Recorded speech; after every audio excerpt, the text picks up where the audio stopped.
Lehenengoa, aurrek izan behar dute pasaitza pribatua dela.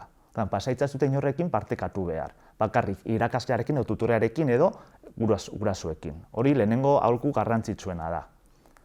Bigarrena ere, gomendatzen da antibirusak izatea gailu guztietan.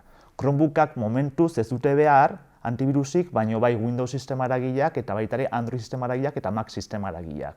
Antibirusak izatea beti komeni da. Beti interneten gaudenean gauza asko jaitsi ditzakegulako eta birusak eta malware mota desberdinak izateko aukera daukagulako. Aplikazioak jaisten ditugunean tablet eta mugikorretan beti denda ofizialetatik jaitsiko ditugu. Badira web orrialde batzuk bertan aplikazio desberdinak aurkitzazkegunak, baina ez badira denda ofizialak, aplikazio horiek ere infektatuketak egon daitezke. Orduan beti denda ofizialatik jaitsiko ditugu.